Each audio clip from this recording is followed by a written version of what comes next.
Sir Redmond Barry is probably best known to Melburnians as the judge who sentenced Ned Kelly to death in 1880.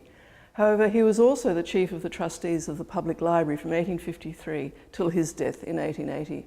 And it was through his extraordinarily hard work that the first collections of the library came about. So Barry would have been instrumental in choosing the architect who was going to design the public library, and that architect was Joseph Reed.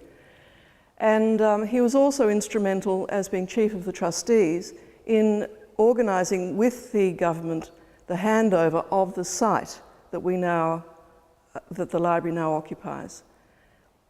As the chief of the trustees, Barry was instrumental in designing the architectural competition for the public library, which Joseph Reed, a Cornish architect, won in 1853.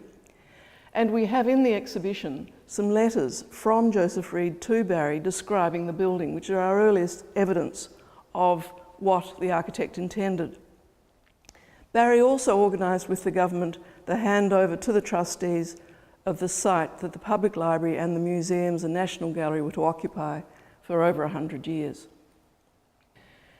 In fact, the trustees got so carried away that in 1859 they commissioned a master plan from the architects that would occupy the whole of the site from Swanson Street to Russell Street, showing a vast acropolis of learning, of which the library was only a part. It was also to be housing the National Gallery of Victoria, the museums, the gallery schools, and a technological museum.